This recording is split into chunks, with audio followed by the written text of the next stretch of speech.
Vigilance जाल में स्वास्थ्य विभाग किराणी एवं पियन गजपति जिला पारलाखेमुंडी जिला मुख्य चिकित्सालय रे आज विजिलेंस पक्षरु रेड करा जायतिबा देखिबाकु मिलिछि।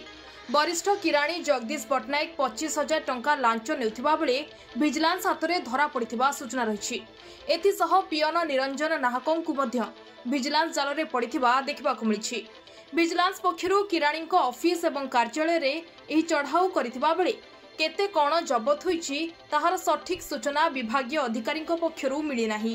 तदंत चालुछि, जहा तथ्य मिलबो सूचना दियाजिबो बोली विभागीय अधिकारी पक्षरु जानिबाकु मिलिछि। एने विजिलेंस पक्षरु केस रुजु करी तदंत प्रक्रिया आरंभ करिथिबा आज 7टा बेले जानिबाकु मिलिछि।